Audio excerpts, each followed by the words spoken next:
a lot of people would like to be business owners. They love the idea of being a business owner, but they're not necessarily an entrepreneur. And we are live again. Thank you for doing this. I appreciate you making the time. And as we just introduced ourselves a second ago, I'll introduce myself further. Troy Goldenberg. I can go down my own LinkedIn resume, but the reason I reached out is actually I have a podcast called The Good of Twitter that I'm really enjoying. It started out as a vending machine podcast, and I had a vending machine company in college I started, and I had big dreams for it, but the dreams kind of morphed into a media thing. And as I started traveling for work, it was just, I couldn't find good, hardworking college kids to really take care of it and grow it. So I sold it and kind of moved my next thing into a vending machine podcast. And over time, that has turned into The Good of Twitter, which is really I think kind of almost self-explanatory. I think there's a lot of incredible people out there that social media is letting us connect with, and a lot of great communities. And that's actually how I came across you, as I met a mutual contact of yours from LinkedIn at South by Southwest. And I'm on LinkedIn a lot. I'm in sales at the moment, and I'm on LinkedIn a lot for that reason. And I came across you and I thought, wow, what a cool, interesting guy. I wonder if he'd tell me about himself over a podcast. So that's how you got here. That's my side of the story. Well, that's super cool. I got some probing questions for you. You're an entrepreneur at heart. I am. I didn't know that until college, until I'd say senior year of college. I started figuring that out, really. My dad, actually, I saw it when I was scouring your LinkedIn. The first one you were a sales guy, actually, but the second experience that I saw is that you were advisor for different trading groups, one of which was for the Rich Dad Poor Dad group. So the reason I bring that up at the moment is I read Rich Dad Poor Dad, and my dad has done very well for himself, but he's like a poor dad in the mindset of he's a doctor. So he's like, hey, go to school, doctor, accountant, lawyer, whatever it is. And I very much respect my dad, and he's done very well. He put 4 kids through school, and I was like, well, I'm good at math. I guess I'll go do the accounting thing. By my junior year, I figured out I don't want to do this. I'll go get the CPA and do the master's program, because I'm in it. But the second I was done with that CPA, it was not going to be accounting. And I kind of just stumbled into entrepreneurship. And I am looking at your LinkedIn, and it's crazy impressive. You've had these super cool roles since before I was born. So I can't wait to hear about you, and I'll have some probing questions for you as well. Well, I'm fascinated by that. You're a CPA, an entrepreneur, and you got a thing going on Twitter, and you're making things happen. You're interviewing people, and yeah, I mean, it's super cool. I know this. You're supposed to be interviewing me, but I got a question for you. How many different ventures have you got into, Troy? I mean, how many in general, or yeah? Seriously, I'd say this is just the second one. And this is the one I definitely want to have a career going as this becomes what it is. Right now I have to, but I would like to keep growing my skills, which is why sales is, I've read enough books at this point. It's business books. It's like, oh, you gotta know how to do sales. And that's why I'm probably going that route. But I've done tons of little ventures that didn't get off the ground. I'd almost say Gen Z, younger millennial, older Gen Z of, oh, I'm going to try FBA and I want to do this and that. And if I was going to go be full-time entrepreneur right now, and the podcast wasn't making money, there's a M&A course that I bought into that I found super interesting. It was definitely worth it just to hear about these courses, and just hear about the course and hear about the lifestyle of people that just do M&A. That really does intrigue me. And, it's definitely something I dabbled in, but this is really the second big on my own venture that I've gone into. I have 3 older brothers. One's a big traveler guy, but the other 2 are just business people through and through. I'm kind of a mix of the 4 of them, but the 3 of them. And one has his own land business where he flips land, basically. That's a 6-figure business now, and he's going to quit his job this year and go full-time into that, burn the ships. And then the oldest one, who's got a baby and twins on the way, he is commercial real estate. He is a minor partner, is that what it's called? A minor partner in a commercial real estate brokerage company. His big dream is to be a developer. He has his first development under ownership now, and that's a long process. That's his huge dream. And so it's definitely kind of in the blood, at least in this generation of doing these ventures. But to answer your original question, get back all the way back to it. I had the vending machines in college, and then this is really the thing that's not necessarily money wise has been taking off, but I am sitting here talking with you.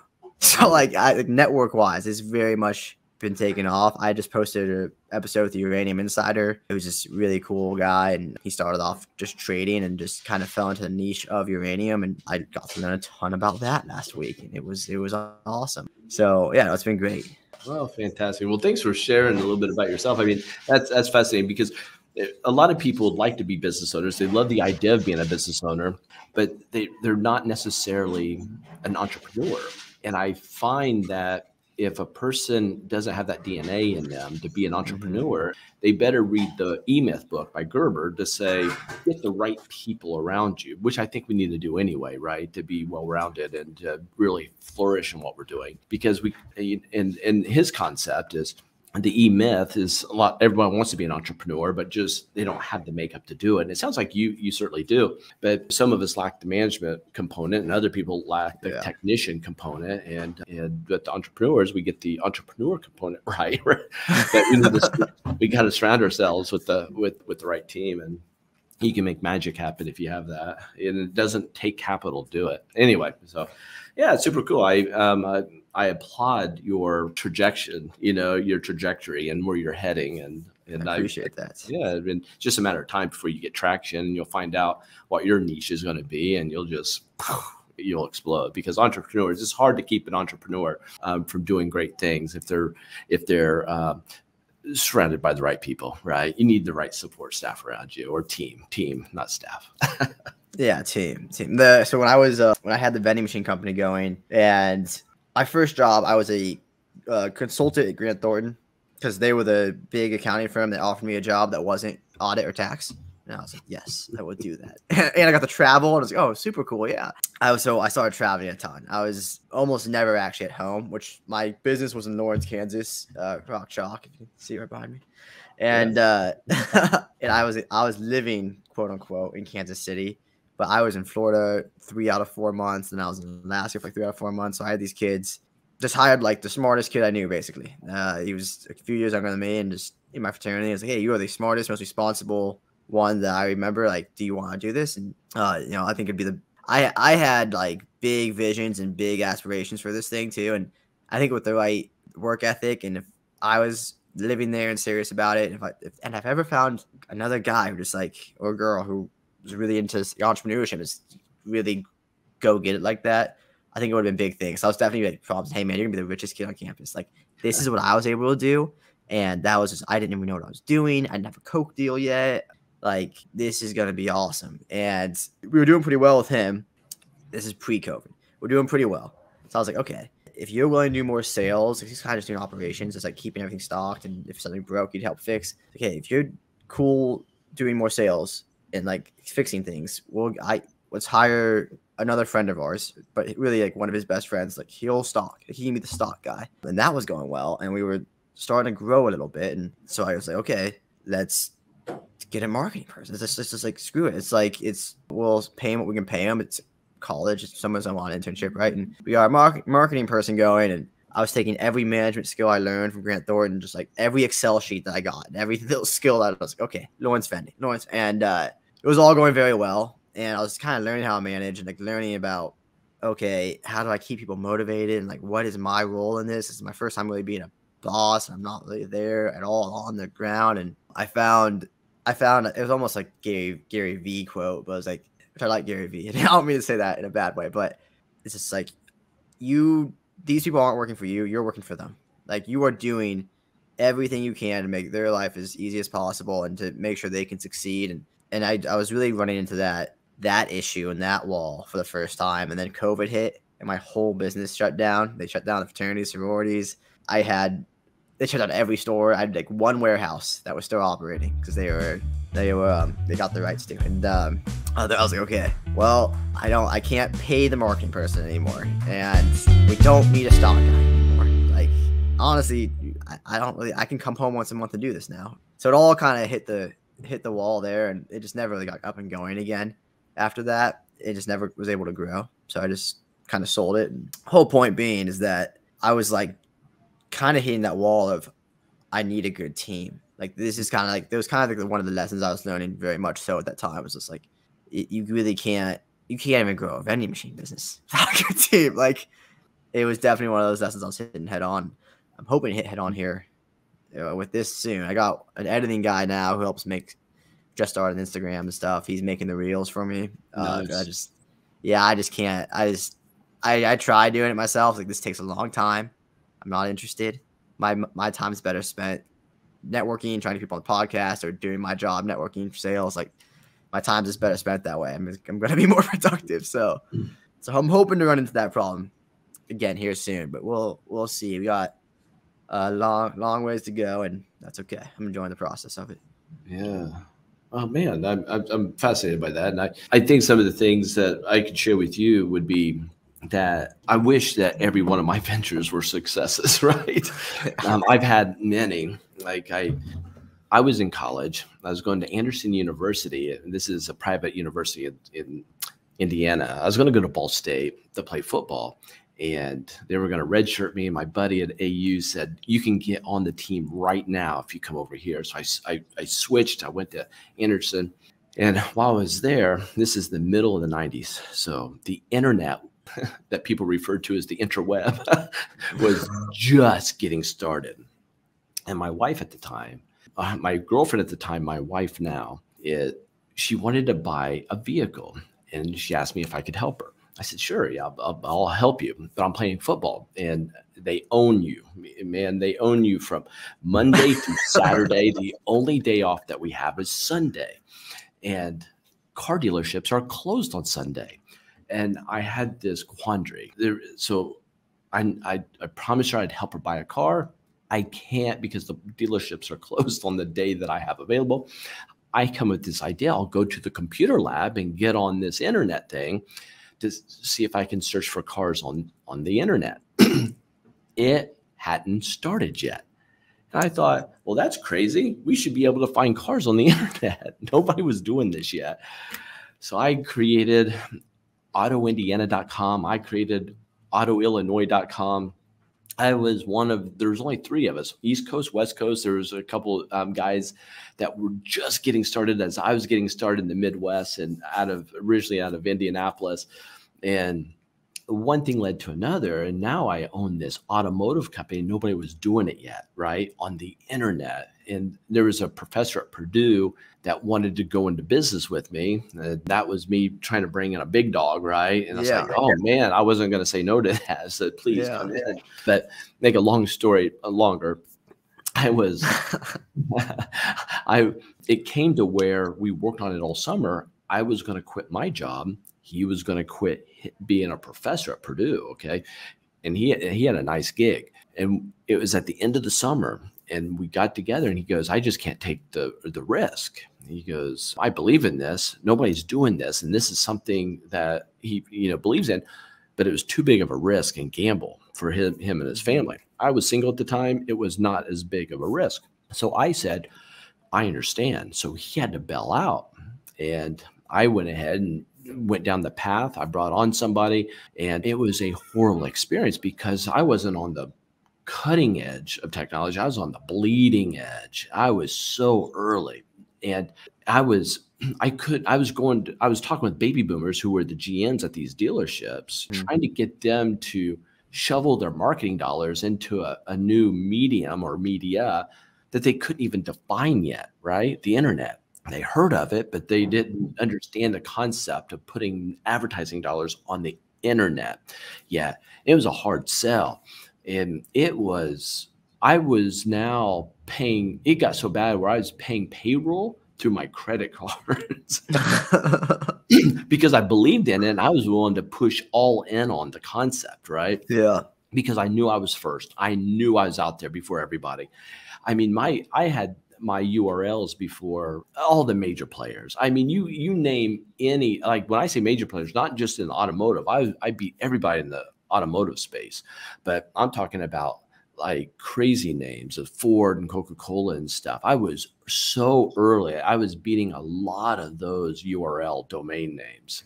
So anyway, I was just that early. And the problem was it was a major failure. And then later I started working with like Ken Shamrock, and he's a UFC Hall of Famer, four-time heavyweight world champion in mixed martial arts. And then he became pro wrestler. But he and I become business partners, and we had a podcast called The World's Most Dangerous Podcast.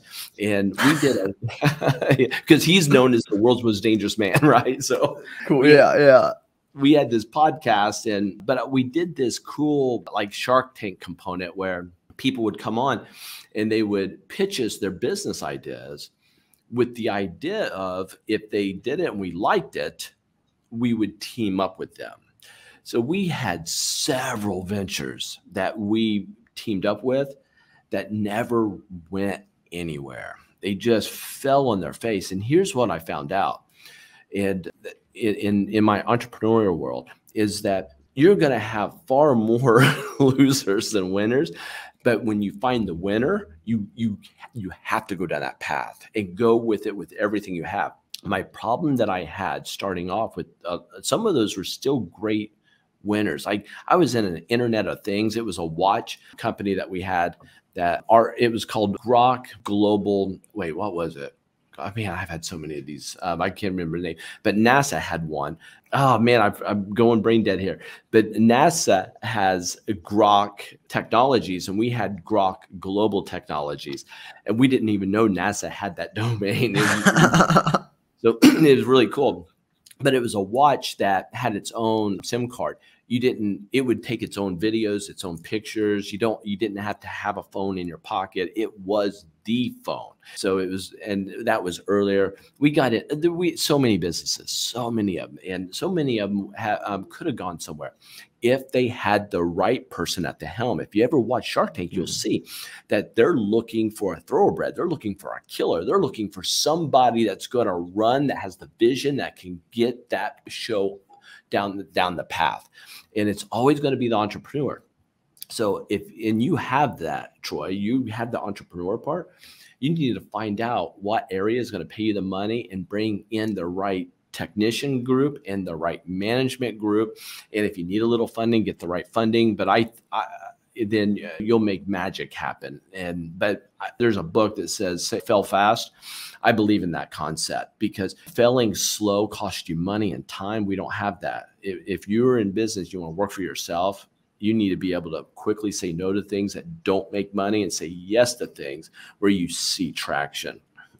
So no, I appreciate it. I'm soaking it in. And also all the books that come to mind, throw them out. I'm one of my goals this year, I'm not gonna hit. I might hit. I'm gonna have to pick it up in a month or two. I wanted to read or listen to 50 books, and what I'm finding is I can't really get through it and comprehend what I'm reading. I'll read 3 pages and I was like, oh, I just need to think about what just happened, or I'll listen to a minute or two and I'll go on my own thought process and rewind 5 minutes. And anyway, any books that you have recommendations for, it's definitely one of the things I learned. Honestly, kind of with Rich Dad Poor Dad. It was one of the first books that really like, oh wow, this changed the way that I look at life now. And it really just takes like 2 pages of information that you go through the 500 pages for. Anyway. Well, hold on. Before you change that topic, let me give you a useless hack. And it's a super hack that helps me get through books. Troy, what I like to do with books is simply this, to get through them, because I'm not going to sit and read a book. I try, and it's just hard for me, right? Yeah. But I love the content. I want the data, get that information in my head. And this is what I've been doing. I'll go to the internet. I'll find somebody who has already wrote out an outline of the book so I can go through the outline myself. I'll take those outlines, and what I'll do is if there's an area that I'm not understanding or I'm more interested in that I really want, I buy the Audible book of it. And when I buy the Audible book, I don't do the full. I always do the abridged. So I get the abridged audio book and I'll listen to the components that I'm most interested in. And if I'm still interested or it still hasn't answered a question for me in some area, I'll buy the audio book on the big book and I'll listen to those chapters that I'm most interested in. But what that allows me to do is I get the information in outline form first. So I have all the main points without having to read all the fluff, right? But then there's areas I'm just not sure about. So how do I become sure about it? Well, let me listen to it on Audible. But don't let me listen to the whole book because that defeats my purpose. I'm trying to save time. So let me do the abridged book and I'll digest just the components that I'm most interested in. Or I might even listen to the whole thing if it's just to go over everything for comprehension to make sure I soak it in, right? And then I'll delve and get the bigger book or the full version if I need. That has allowed me to get through books at lightning speed. All right. I'm going to have to, like, when I'm editing this episode, pause, take a lot of notes there, a lot of steps. But no, that's dual noted. It is dual noted. It's good to know. I do love, it's one of those things I wish I actually started in high school. Because unfortunately, I don't know if this is just me. I feel like this is pretty common amongst entrepreneurs. I was not a good student, especially in high school. I just didn't care. I just was so uninterested in basically everything but math. It was actually my senior year. One of my semesters was like English because you had to take it every semester, a few study halls, rec sports, and like AP stats. Like that was my whole semester because I was so uninterested. But that also meant I was like uninterested in like reading and not necessarily learning because I spent a ton of time on YouTube just learning different weird random things. Like I loved that, but it's one of those things I wish I found out earlier. It's just like, oh yeah, no, reading books is fucking a superpower. And I always do question actually, like if you're gonna, one of the things I see on Twitter, not one of the good parts of Twitter in my opinion. I mean, it's good, but it's also, I see the negative side of like, hey, I just read whatever it may be. I just read Robert Greene or whoever this is, and here's 20 quotes so you don't have to read it. And I see that, I'm like, oh, I hate that. Because I don't think, my thought goes to, you can't replace reading a book. You can't replace actually reading the book with taking those little pieces of content. But you did just change my mind because if you do it so systematically like that, then yeah, absolutely you can. Like that's a real system to replace reading the book. It's an actual fleshed out system of, hey, here's 3 Works minutes for me. of this book. Yeah, it makes sense why that would work. Like that actually makes a ton of sense why that would work. Yeah. No, And because you're buying the book off Audible, so you're supporting the writer, right? So everybody wins in that scenario. Because because we're putting our efforts into learning, but also acting, right? We got to be proactive in the things that we're learning, not just learning, but putting them into action. And that takes time. So for us, anything we can do to save time, but to still comprehend and to consume that information and data is very, very powerful. And I like the idea that somebody else already helped with the outlines because it keeps me from having to do it. But I can adopt that outline and then add my own notes, my own thoughts and other things. And then I have this master sheet or two. It's usually 4 or 5 pages of things that are actionable items that I can do right now to help me in my business endeavors. Mm-hmm. Yeah, that makes sense. Speaking of your business endeavors, I would love to learn a bit about that.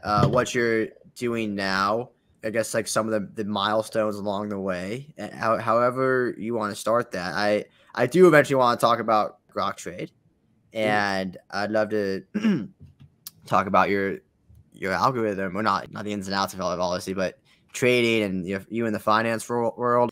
That's been the focus of the good of Twitter so far. Just so you know, that's the niche at the moment. My goal is to grow the audience into my interest in the more broad sense, but investing, financial freedom, entrepreneurship, those are a huge part of my interest. And then financial freedom, something that I think everybody should want and should be interested by. And yeah, it's a hard game. It's very difficult, but still it's a fun game. And it's just something that I think is very much worth learning about. So if you want to start there, if you want to go through the whole history until you get there, I'm interested in all of it because I love learning from people like this fantastic entrepreneurs that have done things that I want to do. So I'll give you highlights so I don't bore your audience. Okay. You could ask probing questions if you want, but I'm a helpless serial entrepreneur and I've had many, many LLCs and most of them just huge failures. Okay. Huge failures. But I found my personal niche. So I grew up just dirt poor. And some of the people watching this in your audience might be Gen Xers. And if they also grew up dirt poor, they'll know what Reagan cheese is. But we grew up on Reagan cheese, grilled cheese sandwich. Okay, I got a probe there. What is, I have no idea. I even thought about it for a second. Like, no, what? All that is government cheese. You would get a block of cheese if you were poor, and milk and powdered milk and other things. So we got our free lunches at school, but the government would actually mail you blocks of cheese. I don't know if they were mailed. I was a young kid. You might have to pick them up maybe, but you got different things from the government. That's all it is. But it was good cheese. It was good cheese as a kid. But anyway, the reason I bring that up, I grew up as an entrepreneur. I'd go to the golf courses and walk the creeks and find golf balls. And I would sell the golf balls back to the golfers as they would come by us over the bridges, over the creek. And then I would sell candy to my friends at school. So I found a way to hustle to make money, right? And that was, when I find out, that's something I'll like when I'm trying to find out if you're a true entrepreneur or not, I'll ask the question, how did you make money as a child? Because true entrepreneurs, as coming up through school, will find a way they'll find their own hustle. They'll find a way to make money themselves. And somebody who is not an entrepreneur just won't naturally go that direction. So one of the businesses concept that I had was, I love the idea of taking, like you, Troy, who's an entrepreneur. One of the issues that you or other entrepreneurs, not you individually, have is you don't have opportunities around you. So you have to kind of make your own opportunities. Well, what I started working with retired celebrities. So I've worked with a lot of big names. And what I found out, when you're retired, what happens is they're celebrities, when they're at the height of their game, money increases in their world. Well, their standard of living also rises to the money that they're making. One day they retire, or they're not on TV anymore, or people don't care about their music or whatever. Okay. Yeah. When that happens, money drops, but their standard of living stays high.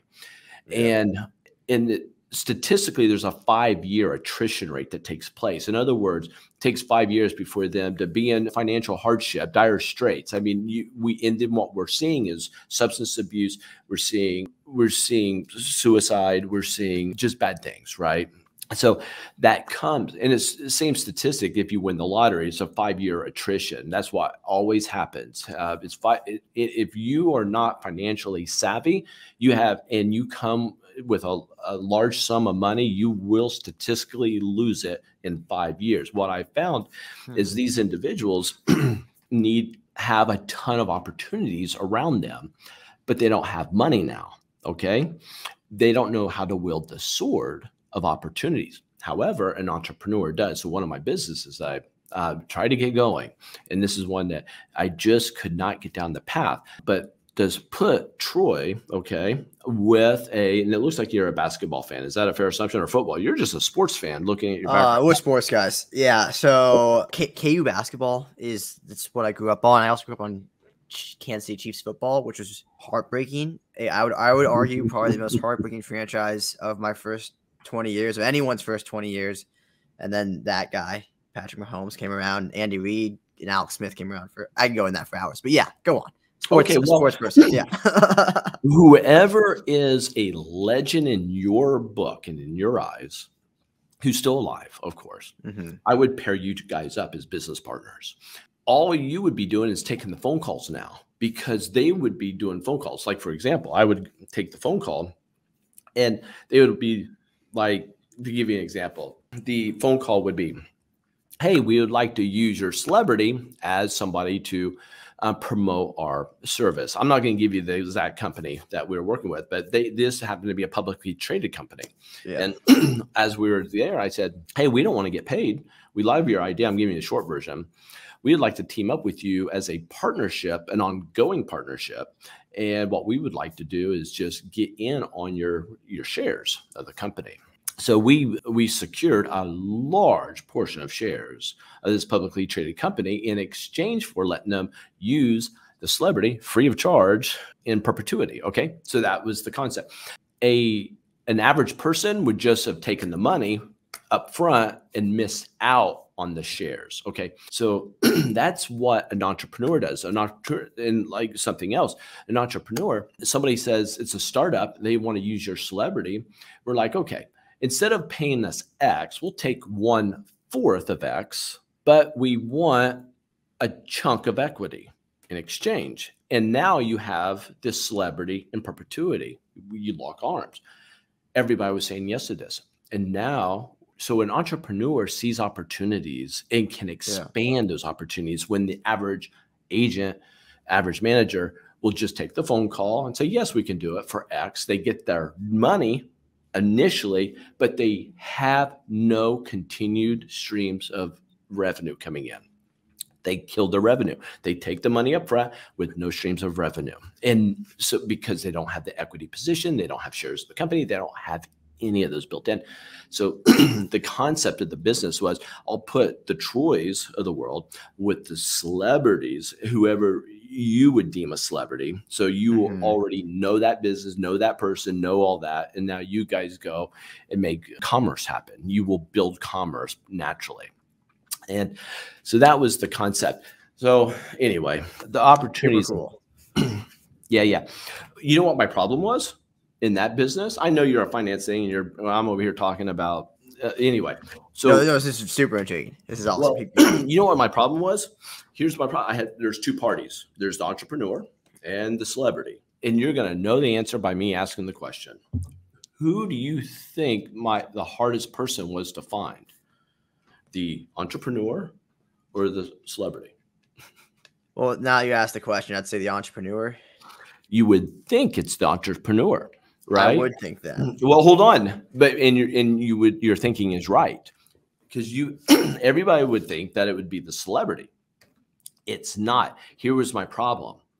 Here, and this goes back to Rich Dad Poor Dad, who I was with for several years. I was with the Rich Dad Poor Dad group, and I was an award-winning stock mentor for the organization, and sat on a prestigious curriculum committee overseeing curriculums before we rolled them out to any English-speaking countries. So I did that for several years. Now, my only point in this is, it's the entrepreneurs, right? To put you together, that I couldn't find the entrepreneurs, and this is the Rich Dad thing. What happens is this. Here's the problem, and I'm passionate about this, because the average entrepreneur becomes self-employed immediately. They become so entrenched in their own business, they don't have time to expand. Because in their minds, their expansion is just growing sales for the current thing that they're working on at that moment. Yeah. What we have to be as business owners. I could not find entrepreneurs who were not business owners. They were all self-employed. So in other words, they were only eating what they killed each and every day, opposed to owning a business that is a money generator and working on another business that should be another money generator. Okay. That was the crux. That was the thing that killed that business. I could find the celebrities. I have those. You can't believe the names I have in my Rolodex. Yeah, it's funny because, like, before you asked the question, before you said just by me asking the question, you're gonna know the answer, I would have said, well, obviously it's harder to find a celebrity, but when you ask the question, it's like, okay, I know the answer now. But yeah, that is crazy. That's wild that your first thought wouldn't be that. It makes sense, but it would not be that. I hope anybody listening to this program, if they are an entrepreneur, I hope they're waking up to this fact, because I own 3 businesses at this moment. I weeded out all the others, fell fast. If I didn't see light at the end of the tunnel, but it has to be more than that. We always see light at the end of our tunnels. We always do, but we better see the goods come from that. Money needs to be traveling from that, right? And if you jump on that bandwagon, throw everything at it, do it well, but quickly. Do not build an office for yourself. Have a position there for just the amount of time you need, but fill it with other people. And it's painful because you need to eat, right? You need money coming in. Do it where it's painful, where you're paying other people to do it. So you can work on building the business from up here, opposed to being in the weeds the whole time. But I own Grok Trade, which is a trading education company. I was with Wealth Intelligence Academy, and we worked with Rich Dad Poor Dad, and that was under that brand. And that was a publicly traded company. Last year I was with them. They made $96 million. Big company. And that company didn't like the idea, because I've had a couple first. I was talking about the automotive thing. And if you go back to waybackmachine.org, it shows you the dates that the domains have started. And you can see that and check everything yourself. But I also owned homeprocessing.com. Homeprocessing.com, somebody else owns. I let it lapse and someone took it. But this was after I'd closed my business. That it was the first B2B company for loan processing for loan originators. Nobody was doing that yet back in those days. And then later in 2004, before YouTube, which came out in 2005, I started doing trading videos while I was with Rich Dad Poor Dad in that group. Okay. So I'm doing trading videos online, but YouTube's not there. So I had no place to post them. But I found a place called trade2win.com, trade2win.com. And if you put in free trading videos, you will find it. And I went by DES44, DES44. You can find them, and you'll see that I started doing these videos in 2004. Okay. Nobody was doing trading videos yet on a daily basis. They weren't out there because no one had a place to put them. Yeah. I had to upload a zip file. So my viewers had to download a zip file and trusting it wasn't a Trojan horse to watch my trading videos. It was crazy times, but they got wildly successful. And when I saw how successful they got, I thought, I'm bringing this back to the US. They're over in the UK. So I went and got freetradingvideos.com. And so I started growing that company. And so I go by free online trading education now, freeonlinetradingeducation.com. And then I have groktrade.com. And that is one of my companies that I own. That is an education company, stock trading education. And we're aggressively and very quick. I mean, we are aggressively going into cryptocurrency. I speak on the topic of cryptocurrency, people. I spoke at one place, and one place had me. It led to another, and it just keeps building on itself. But I speak on small business. I speak on entrepreneurship. I speak on different things, and cryptocurrency happens to be one of them. So I'm down the road we're getting ready to go into cryptocurrency, especially while it's down. We might have a bottom put in. If that's the case, we're aggressively setting up for people to be educated on how to properly do that in the right way. I'm a moderator of the world's largest Facebook cryptocurrency page. And I might ask some probing questions here before we get to the rest of it, because one of my episodes was with a Doge community, like a Doge. So are you on Twitter by chance? I am, but it's small. I wish I was off of it forever, and I just jumped back. It's funny. This is my first episode where I strictly found you off LinkedIn. Peter Hahn is he works now for a private fund, but he worked for the Bank of Canada as their foreign exchange trader. I got all my information of him off of LinkedIn, but I really found him on Twitter. Anywho, I talked to the Doge community people, and I've read books about Bitcoin. And I'm a believer in Bitcoin, actually very much so. That and gold, I go back and forth on and which one's the best, but I'm a very, very much a believer in it. And I would love to get your opinions on crypto in general, the crypto market right now. I was kind of having a freak out with one of my friends.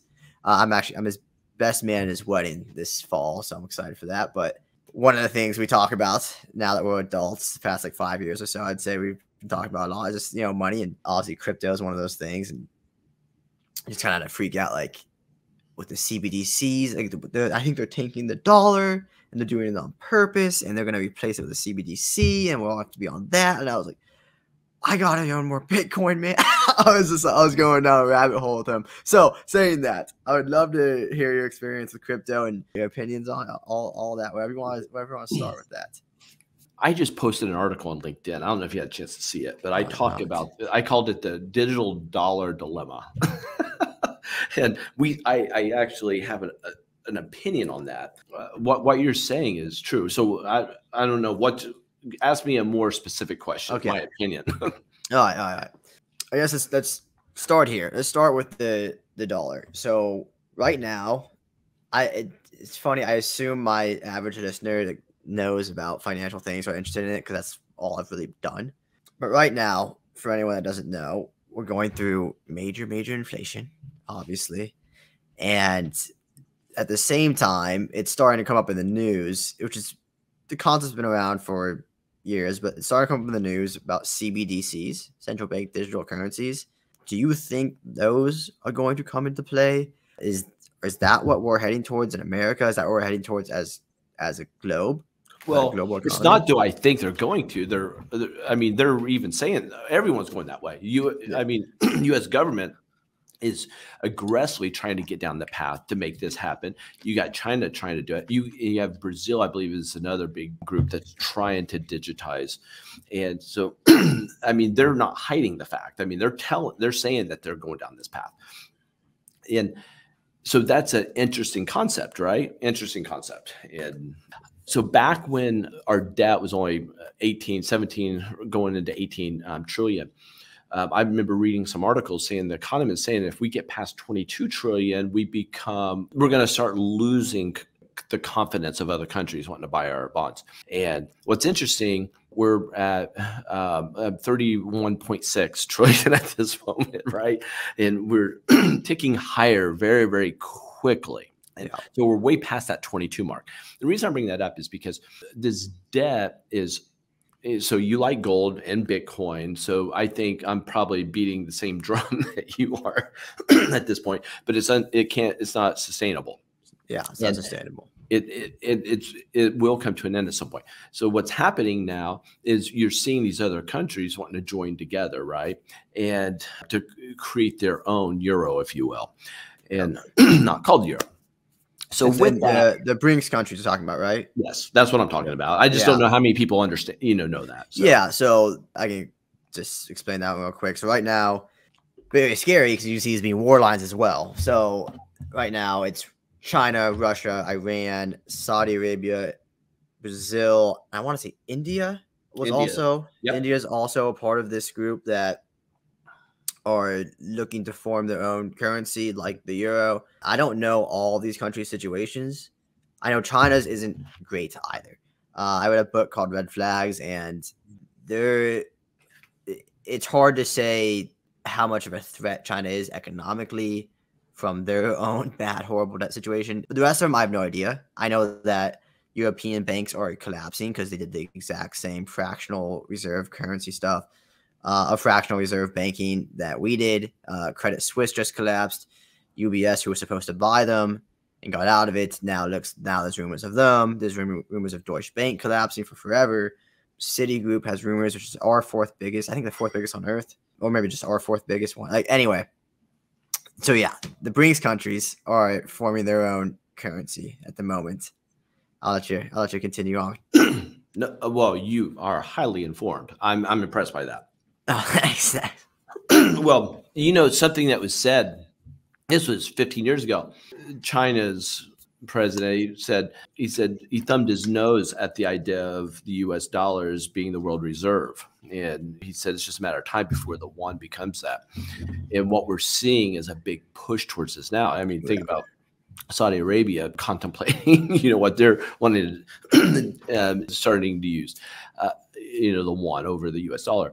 But the reason I bring that up is I think the big issue, which you may or may not agree with, I'm not sure, but it gets back to the digitized USD, is how does the US keep the world reserve status? Because at this level, with the debt that we have, confidence is dropping very, very quickly, and we're seeing it taper off on the people wanting to buy our bonds. So the question is, how can we keep that? Well, if you look at innovation, we have to innovate in everything that we do, and fiat has to innovate. So how does it innovate? Well, it gets digitized.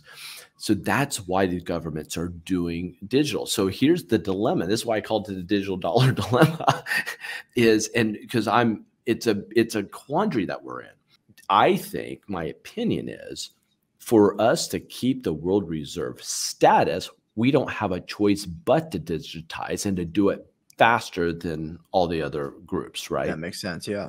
Right. But the problem is we lose freedom once that happens. There's too much control that the government has at that moment, which is an unfortunate quandary to be in. So that's the dilemma.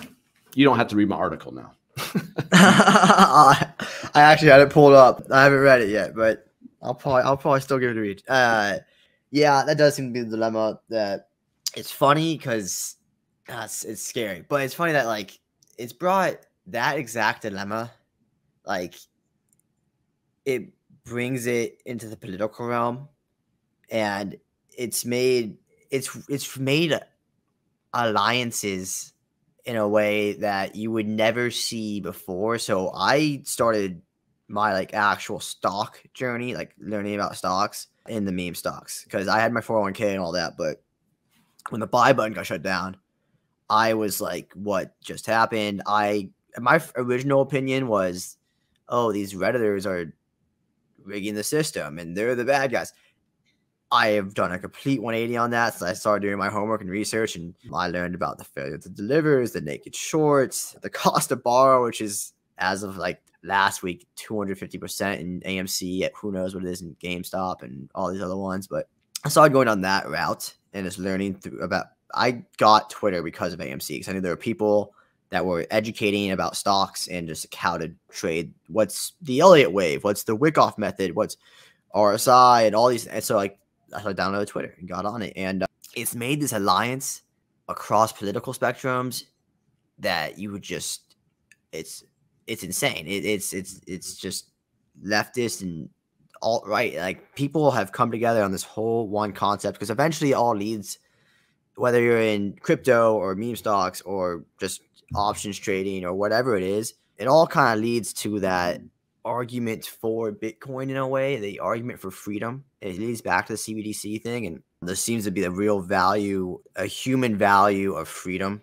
that at least we have here in this country. And it's really interesting. It's super interesting how it does lead to that route. Like we get on here talking about, hey, yeah, no, I'm excited to learn about your entrepreneurship career, and all of a sudden it gets back to like this one concept. It does. It's super intriguing. It's super intriguing. And then I'm an optimist, but I think this is why I'm so big on Bitcoin personally, is that I don't care if the price goes up. The price will go up, in my opinion, because the value of the dollar is going to go down.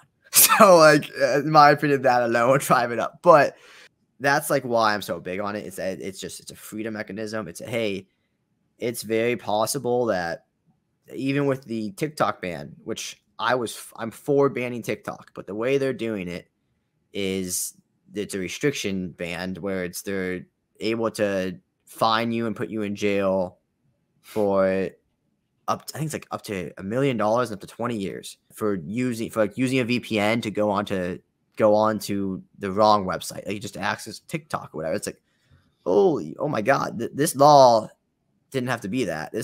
I was so for banning TikTok. It's like, hey, China doesn't need our data. You can put this in a way. Well, that's all it is. It's just ban TikTok. But that's not what governments do. And for some reason, I don't know if it's the people that go into politics or just the system in and of itself. That's not what governments do. They grab as much power as they can. And now with this CBDC, like you said, that's the whole issue. But in my mind, I guess I want your opinion on this too, because in my mind, the USD CBDC isn't going to be the next reserve currency. It's not going to be the renminbi or the won or their digital currency. It's going to be Bitcoin because of the freedom aspect. And human beings have experienced freedom in the last 100, 150 years. Say 100 years, maybe even 70. Last 70 years or so that we've never experienced before. And with the internet, you could say in the last 20 years, 30 years that we've never experienced before. So in my mind, like that's where my big bet on Bitcoin comes in. It's like, yeah, it's going to be a digital world, right? And Yeah. so, Well, a couple thoughts on that is for your viewers, they need to yeah, understand the reason you're saying that is because it's decentralized. In other words, the reason people are heavy into Bitcoin, and when these banks were going down, you saw a big shoot up in Bitcoin. It's because it's decentralized, right? mhm. It's in other words, what does that mean? That means no force, no government, and no one else can control it. And because no one can control it, it becomes a safe place to go in and to do commerce, right? To have that store of value in something that's digitized. And that would be Bitcoin.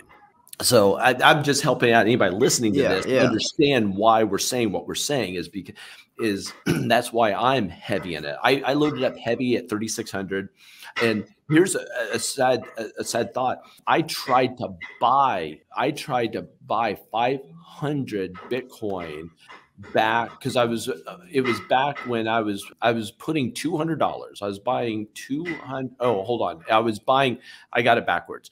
I was buying $500 that would allow me to buy 200 Bitcoin is what it was. So it was the other way. $500 would have bought me 200 Bitcoin. And I couldn't figure out the wallet stuff. It was all like crazy. I still struggle with all that stuff. Yeah. Yeah, so I missed out. Can you imagine today having that? But anyway, I'm in at 3,600. But to get back to what we were saying on the digitized dollar, what's interesting there is woe to the USD if everybody goes flooding into Bitcoin as a safe haven, right? And it's just a matter of time that that's going to happen, right? I think, but it's not going to play well with the U.S. or any other country, right? It's going to be problematic.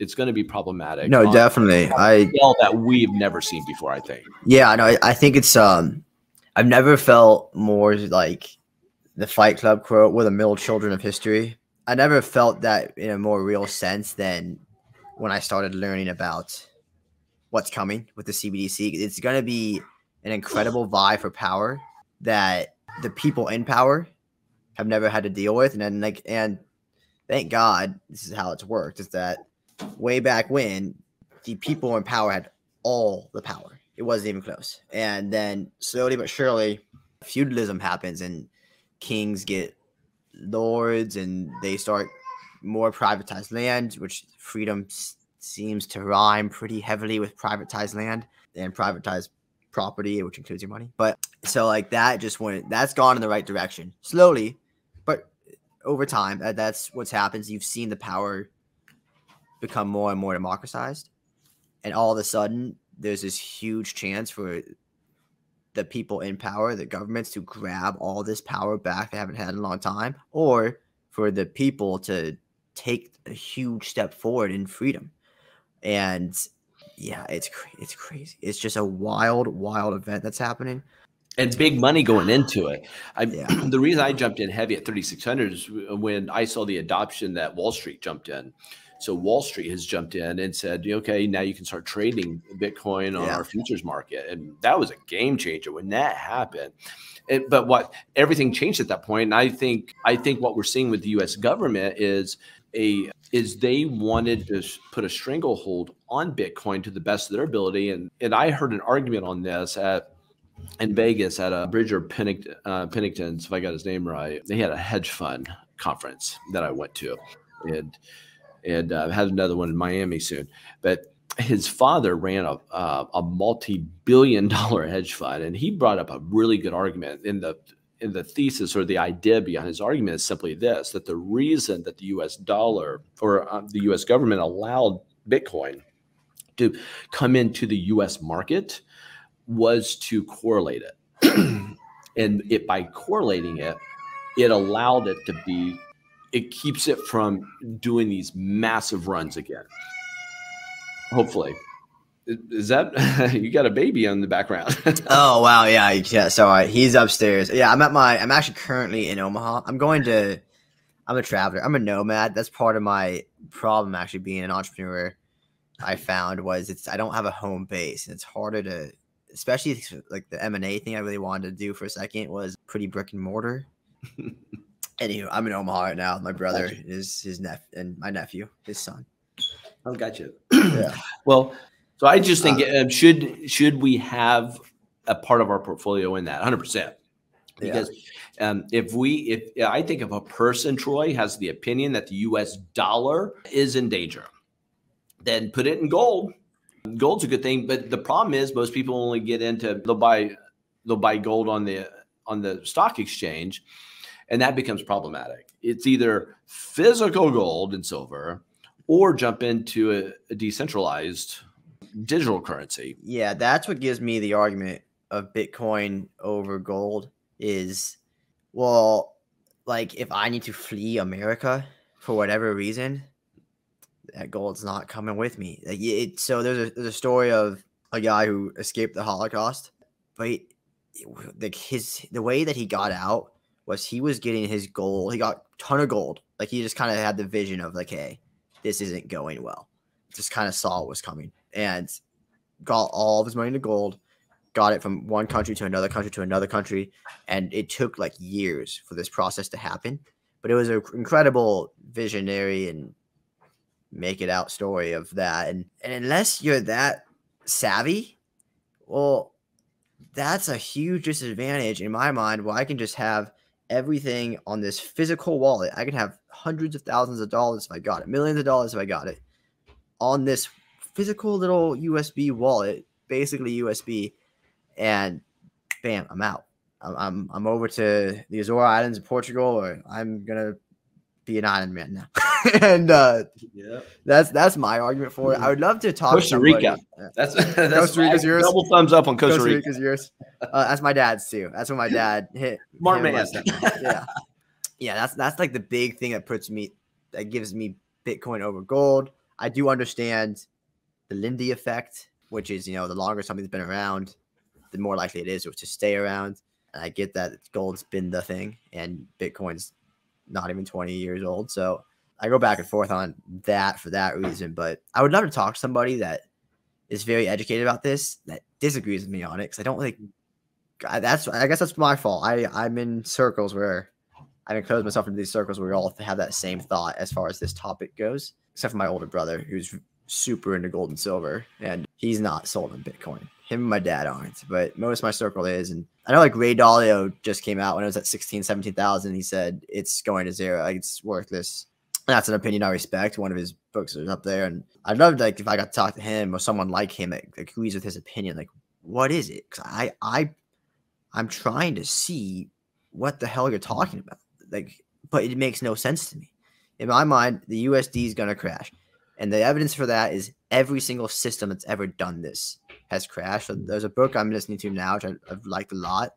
I might take a break from it. Like 8 hours left. It's like a 40-hour book. But The Creature from Jekyll Island. My brother recommended it. And then so did Charles Payne. He's like the only guy in mainstream media I like. He's a Fox News guy. And they both recommended it. And the story of the central bank is insane. The story of banks and money in general is insane. And this has happened in America before. When we were colonies, all the colonies, they went through a Venezuela moment.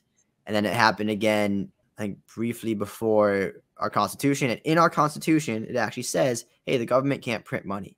So every single federal banker, every single president, senator, they've all broken the constitutional law.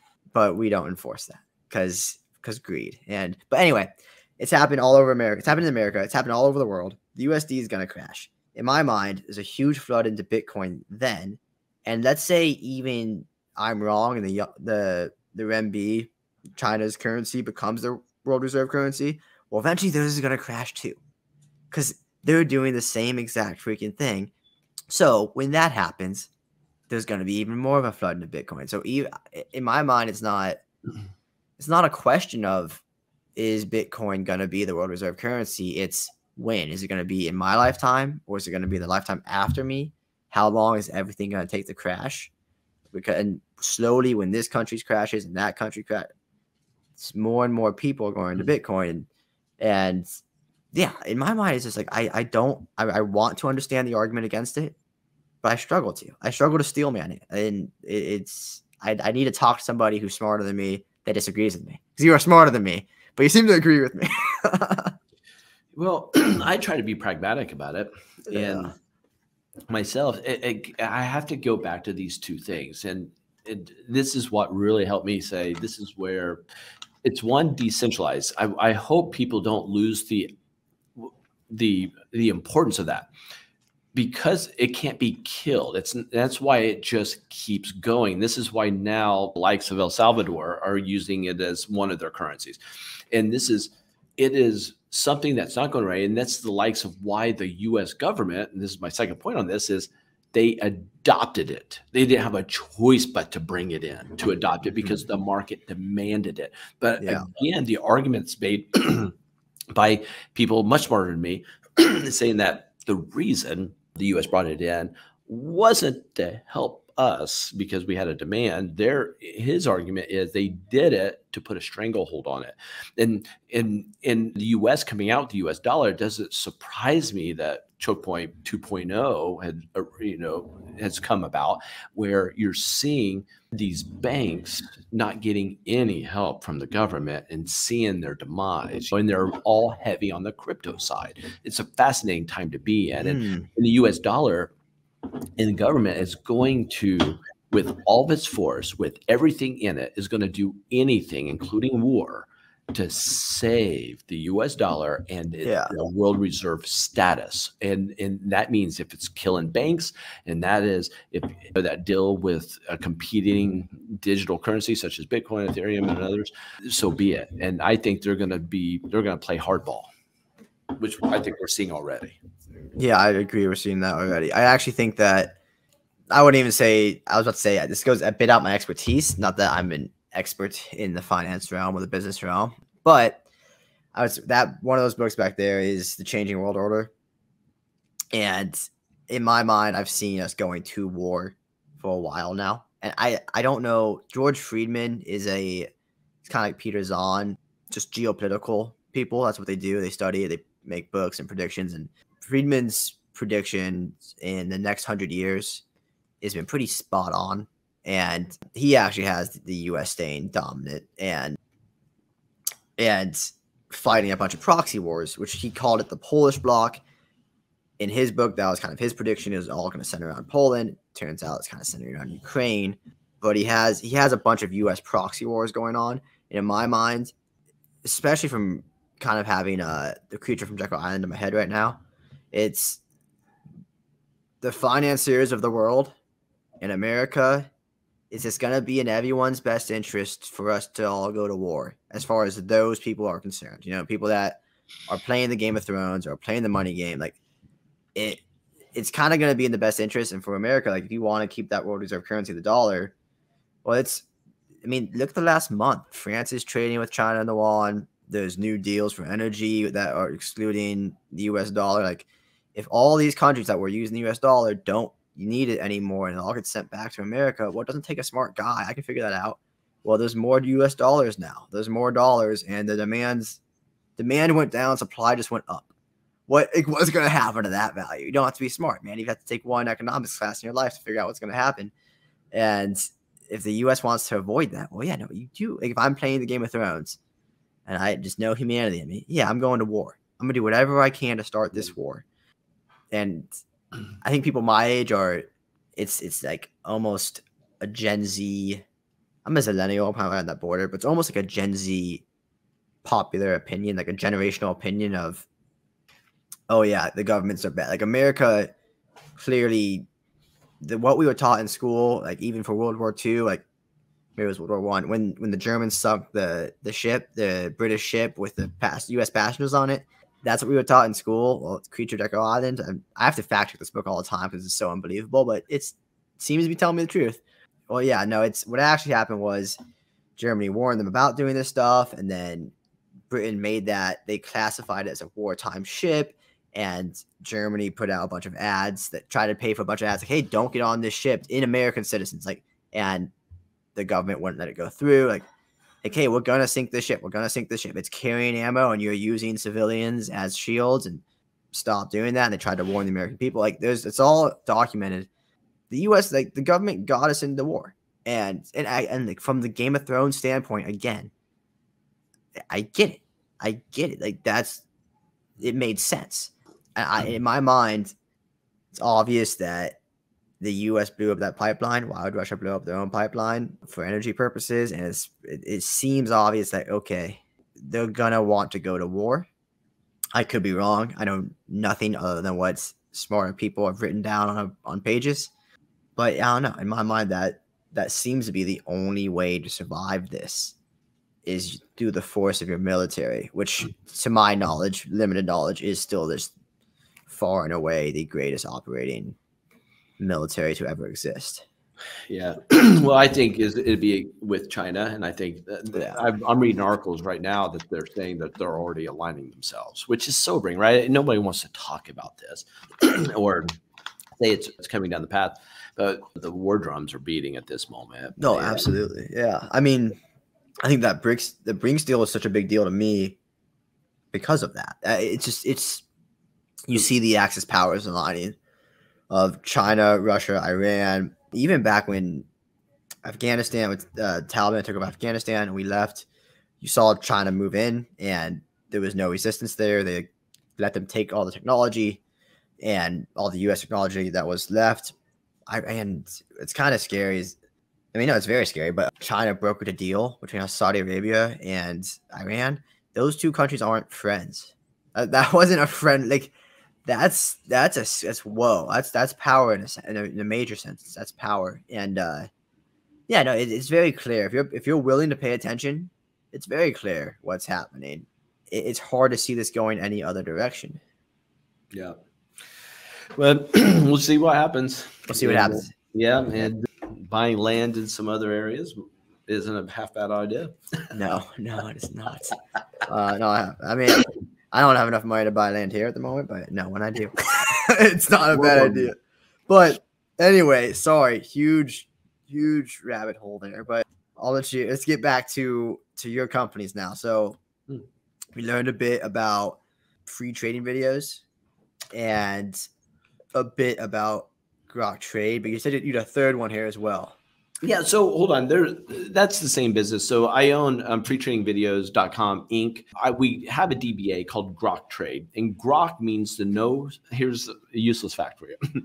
Grok means to know something so well that you have an intuitive understanding of it.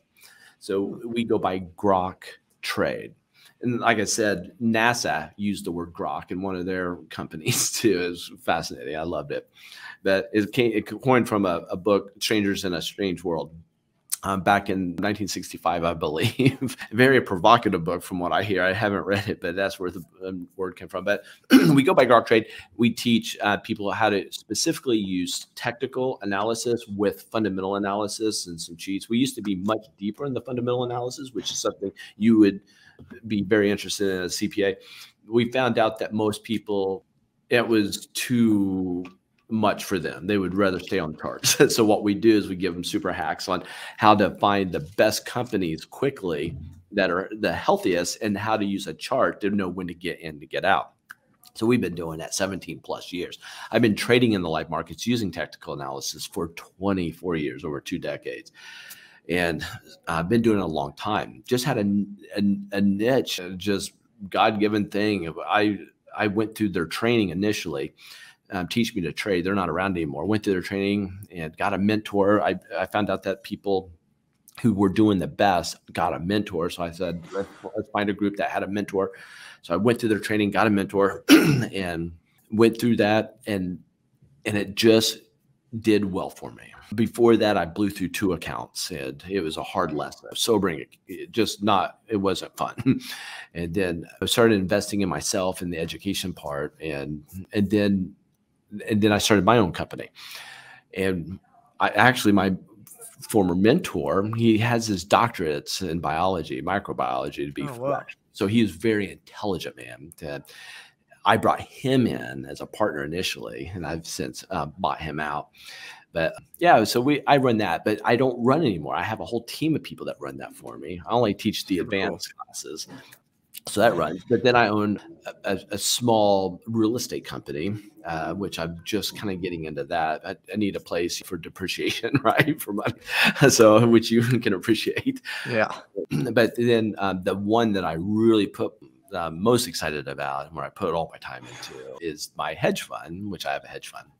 But for 3 years, Troy, before everyone's talking about AI right now, everyone's talking about algorithms right now. 3 years ago, not very many people were talking about it, at least on a serious level. I got really interested in AI and more specifically the subcomponent of AI, which is ML, which is machine learning, and how to utilize that or to find a trading algorithm that would give me the metrics I would need to trade my own money. Okay. And what was fascinating was all my friends. What I finally, it hit. I worked for 3 years, almost gave up on it. I mean, I had over 6 programmers and me, and we were working day and night trying to find an algorithm. You can find any algorithm and overfit it to make it look like $1 million. And everybody and their brother on YouTube shows those or Instagram or wherever. I needed something that would give me great win rate, not on just one security.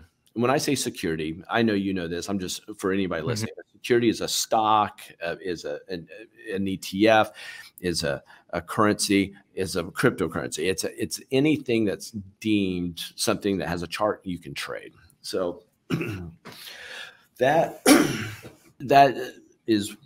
Oh man, I went down this rabbit hole. Help me, bring me back. What was I just talking about? Your algorithm for your security. Man, yeah. I get down these rabbit holes. It's a bad case of ADD. I do it all the time. I also have. I think that runs in entrepreneurs, right? Like the ADD. Maybe. Never met a so it's a superpower. So the algorithm, I said, man, how cool is this? Let's use technology. And I'm big into doing things new, innovative. Let's use the power of AI or ML to really help do something amazing in trade, but it needs to be able to hit the same metrics that I'm doing in my own trading, okay? Or I'm not going to put money into it, right? But I needed that, worked on it, almost gave up on it because it was a problem unsolvable. I could not believe it. At the end, one night, 2 o'clock in the morning, I was fretting. I was going to do the Dear John letter to all my 6 developers. I mean, I was fretting over it because it was like I put too much time, energy, money into this. And I was just going to say, I got to pull the plug. I've got to pull the plug. And it was 2 o'clock in the morning and it just came to me. It's like, boom, it just clarity came. And I tried this thing, and when I tried it, it hit. It hit. When I mean it hit, I solved the problem. It was profitable, and it was hitting all the metrics. And my excitement level, I was running around the house excited because I wear a Fitbit to bed to measure my sleep. I only got 2 hours sleep that night because I woke up, my excitement level was off the charts. All my friends were saying, hey, Des, can you use this with my money? I'm like, yeah, I'll give you the first 10% free. And after that, we'll do 50-50, okay, as a partnership. And they're like already signed up. So I go to the securities attorney to draw up the agreement. He says, if you do that, Des, you'll go to jail. What? He says, legally, you cannot trade someone's money without being in for compensation unless you're licensed. And I thought, oh, man, so you're telling me I got to go get licensed? Okay. So I ended up going down that path to do it. But then I found out that I could have a hedge fund in Florida without being licensed, as long as I have under 99 of my close friends, right? So now, but the algorithms is something that I'm big into now. I love artificial intelligence. I love the fact that OpenAI has come out, and I've spent an embarrassing amount of time on that. And I love the fact that it will write algorithms and you can have it doing things for us. And so that's something that I enjoy naturally. I just enjoy getting into trading and trying to make the current algorithms tick higher in other areas. I mean, we look at the win rate, the profit factors. Like if I'm going to win, I want to win 60% or more, right, on trades. But I want my profit factor when I hit a winning trade, I want to make more on that than on my when I have a losing trade. So I like to be, if I can hit a metric of a 1.6, that's like the sweet spot. 1.6 or higher. In other words, if you have a roulette table and and you take out the greens and every other spot's red or black, and you put a ball on it and you roll it around, it's basically 50-50, okay? That if it lands on red, you're going to lose $1. If it lands on black, you're going to win $1.60, okay? Almost $2. If you play that game even at 50-50, that's a money-making machine at that point. But I want to be at 60% win ratio. I want to be at a 1.6 profit factor, which is you got percent profitable and the profit factor itself. And then that max drawdown needs to be under 20%. And I want the average win rate percentage gains to be very good too. So we have a lot of different things that we're looking at. And it is really hard to find those metrics to hit on multiple securities or multiple stocks or multiple cryptocurrencies, because most people can get it to work on one, but it's overfitted and it doesn't work from this point on or on any other security. And that's the big problem that everybody has. Yeah. That's why not everybody is a quant fund.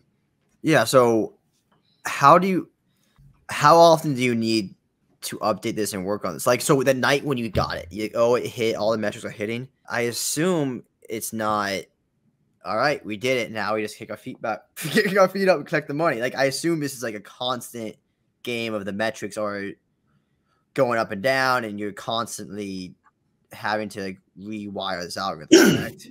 Well, not rewire it. What it is a final machine that you tweak and optimize.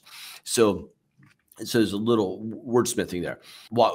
We're utilizing a massive amount of data. Okay. Data is our friend, and we go by, it's just data. Everything is black and white, and it is strict science, objective science. Okay.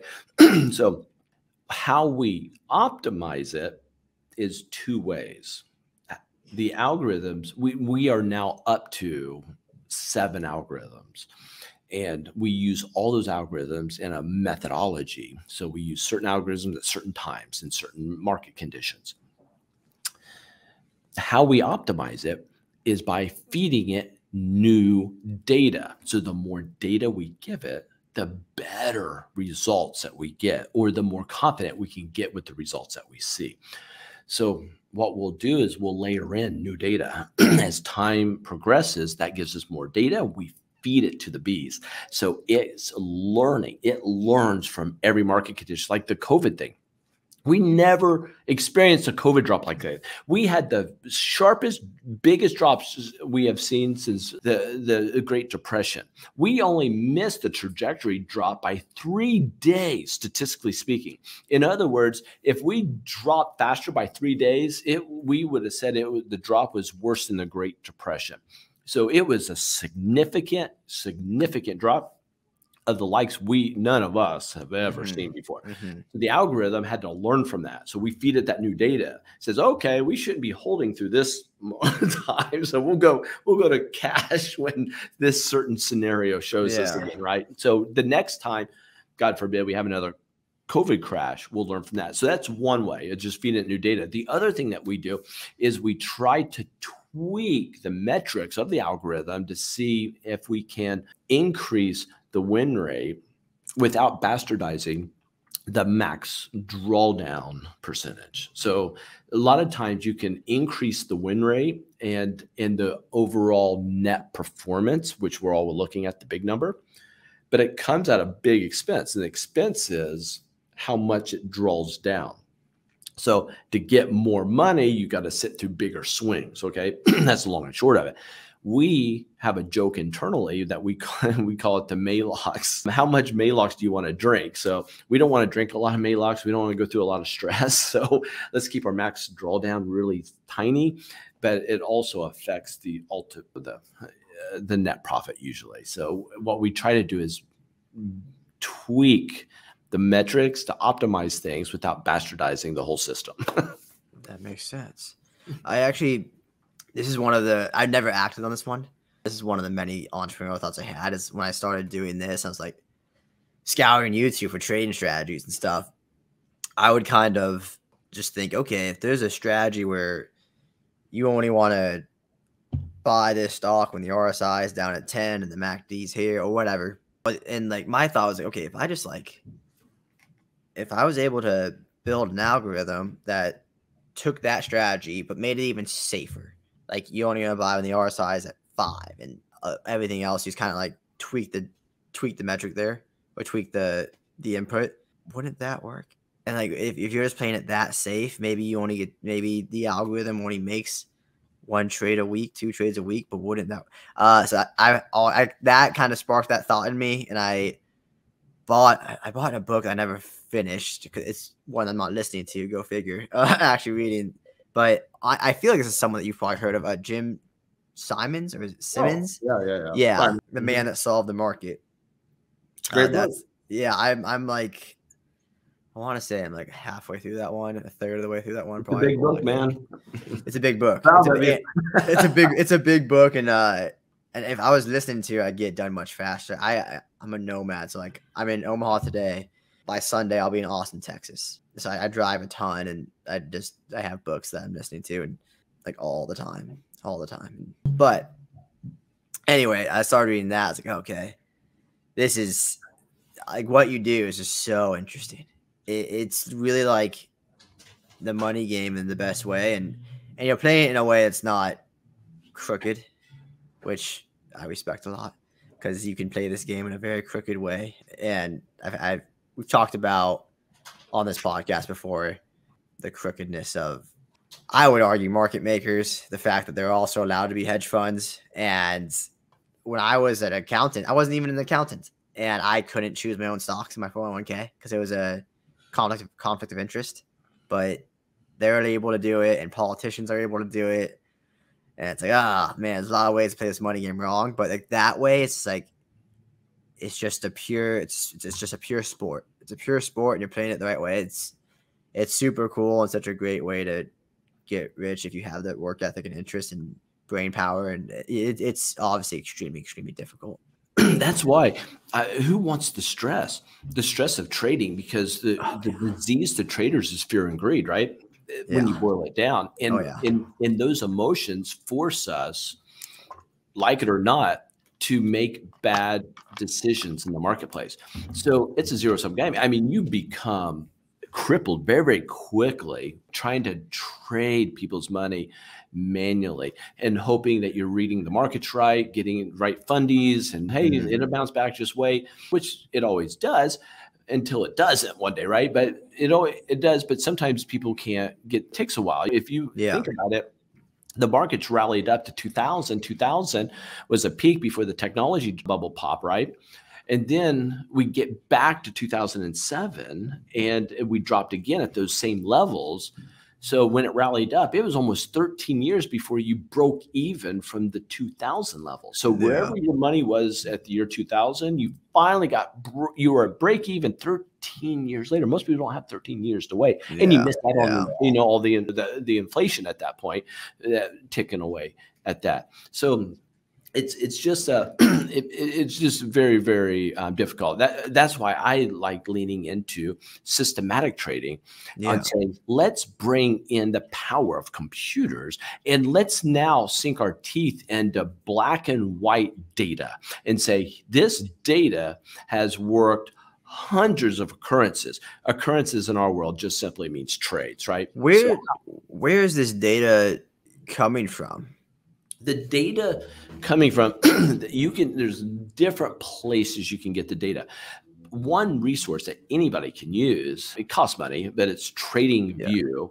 TradingView, we started with them really early. I'm connected with one of the founders of TradingView. We're just, well, I used to be with eSignal, and I saw TradingView come out, and they are like big. That's what I use to trade. Every single day, that is what I have on one of my monitors, is my TradingView with the 4. I pay for one of the, I can't remember which membership, but I have 4 different charts up throughout the day. And it's definitely my biggest distractor, maybe more so than my phone. Awesome. Are you into the algorithms? Are you building algorithms? No. So that would definitely be the next step in my trading journey. There is a guy who he's a different type of cat, to put it one way. He's a small time, I mean, bigger than me for sure, but he's a small time trader, just kind of started YouTube. And I've seen him, I follow him on Twitter. I see him, he makes algorithms himself on TradingView, which is like, he's a pretty normal kid. And I've seen it's possible, but I haven't taken that step into, I've never programmed. I think I've done a tiny bit on my phone, just like here. Let me help you. Yeah. Well, if you haven't, do something that I did several years ago, and I'll say don't waste your time. But instead of me saying that, just do it yourself, and so you can see it yourself, and it doesn't cost a lot of money. Is find somebody that is pumping up a strategy, whatever it is, on YouTube, and you're excited about it because it has 1,000 million views, millions of views, and get that system. Go to Fiverr.com, hire somebody to develop that for you. You'll have it in 3 days. In 3 days, slap that code in there and see for yourself if it works or not. I wish I could have found a winning code doing that. I could not. Now, I'm saying there aren't some out there. I'm sure there are. I just found out I had to develop it using my 27 years of trading experience to intertwine into that to make it happen. Because on that note, when you said you and like 6 programmers or 7 programmers, were you also programming? No, I don't know how to program. Okay, cool. Because I don't know how to program, so that gives me confidence. Well, as an entrepreneur, I learned very, very quickly that I don't need to know how to do accounting like you. You'd be a brilliant man that can do that, and that's a super skill to be an entrepreneur and an accountant. I mean, you have some serious skills there. But I'm not a great manager. I just don't do great, right? What I do great at is I can sell and sell well, because I found out the secret of selling is not to sell. Don't sell. And that's the super secret of selling. When I say don't sell, not be active, talk to the people, but never try to be closing the deal. We've been taught that so wrong in the past. People hate to be sold. People loathe being sold. But if you are there and you're talking through something, it's a different ballgame, right? You're just helping them as a friend towards a certain goal, and your close ratio goes, through the roof. But for you, don't learn to code. That's a waste of time again. What you have to do is focus your time on something that's going to make you money. If you can pay somebody $30 to write code for you, then pay them $30, and you just made yourself a lifetime of trying to learn a new language. Mm-hmm. It makes sense. I was planning for an hour to an hour and a half. We're an hour 40 almost. And I think that kid's coming down here. So I do want to ask you a couple more questions. I would love to continue this conversation because there's so much more I'd love to ask you. Hey, let me say this before we change. If anybody were to find, if your listeners, an algorithm that hits a 60% plus win rate, hits a profit factor of a 1.6 or more, with a max drawdown of under 20%, that I see that it's been, and you show that it works on hundreds of occurrences or hundreds of trades, and it works on multiple securities. Contact me at my email address, Des, D-E-S, Delta Echo Sierra, at Grok Management. It's Grok, G-R-O-K, MGMT.com. I would be interested in talking with you, and you can make some side money. So I'm talking to you, Troy, or anybody else. Cool. All right. You can wrap it up. I'll let you know. Actually, it's It's funny. I was really going down this, like, I was really considering going down this route before I went podcasting. And I have one episode of my podcast called the Vision, like with the Golden Broberg series. When I'm with my older brother, and definitely one of my big mentors in life. And we were talking about like when I was deciding what to do, and that was one of the things. It was like, hey, well, I'm just going super into this day trading thing. Anyway, so yeah, no, I'll keep that in mind. But a couple of questions I like to ask at the end. There's been a ton of information in this episode already, but if there's any books, pieces of content, whatever it is that you think are super helpful, that helped you a lot, that you think the listeners should read, listen to, get their hands on, what would that be? Well, that's a great question. I go through so many books. I've got a ton of them, but the key ones I would say, you mentioned it a couple of times. The Rich Dad Poor Dad book is a paradigm shifter. It's going to help somebody as an entrepreneur think correctly about money and business structure. But I've already mentioned this one, E-Myth by Gerber. Mm-hmm. Gerber liked baby food, but he has no affiliation. And one I mentioned already is Fail Fast. And there's others, but those are like the key ones. Read those and get down the path, and I think that'd be helpful. Oh yeah. And then another question I love to ask is that, in your opinion, what is the meaning of life? That's a big question. It's a big one. Well, I don't know. The meaning of life is simple for me.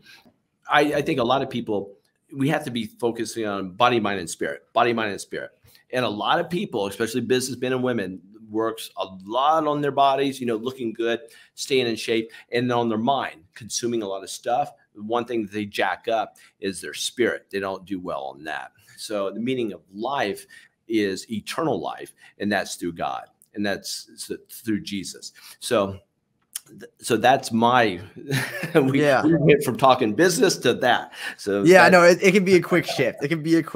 And this was so business focused. I thought it would be entrepreneurship focused, that it was a quick shift for you. Did it kind of Let me add a couple things that I think you'll find interesting. That I believe that there's givers and takers in life. Givers and takers. And you're going to fall predominantly in one of those. And we have to figure out quickly where we're at, okay? Because you want to be definitely a giver and not on, because some people are problem solvers and other ones are problem makers. Find out what camp you're in, not just you, but anybody. Are you causing more problems for people to solve on your behalf, or are you the one solving the problems of the people around you and everyone that comes in your direction? And I would say, if we're all climbing ladders, make sure you're on the right wall. And to know if you're on the right wall, there's a saying that says people buy tickets to get on a ride. Maybe we should be thinking about buying the ride so you can get the tickets. There's some other thoughts. I've never heard that saying. I'll have to sit on that one for a second. I like that. All right. Well, I'm not saying that these are all mine. I think Stephen Covey is the one ladder on the wall, and I've heard these. These are just things that have resonated with me. Oh, of course, yeah. Dear, and I got teenage daughters, and I'm bringing them down the road. I've got Roth IRAs set up for them in the crypto side, so we're doing crypto in their Roths, and so it's cool. We got them going down the right track. Very cool. Very cool. Hell yeah. I love that. Awesome. Well, I appreciate your time. I would love to keep going, honestly, but unfortunately, I don't have time, and this particular stream is going to kick us off here soon. So I appreciate your time, Des. It's been awesome getting to know you a little bit. I'd love to get to know you more, and I'm definitely going to keep following all the happenings on LinkedIn and stay in touch. This is great. I learned a lot, and it's just great being able to absorb your energy and take some wisdom from you.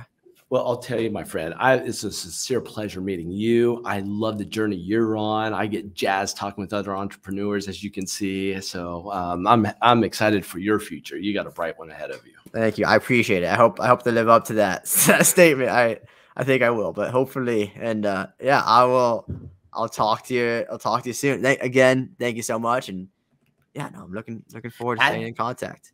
At deswoodruff.com. I'm on Twitter. I'm just getting started, so feel free to see if it's worth following or not. Well, no, I'll give you a follow. You're up one. You're up one today. Cool. All right, I'll talk to you later. We'll see you, Troy.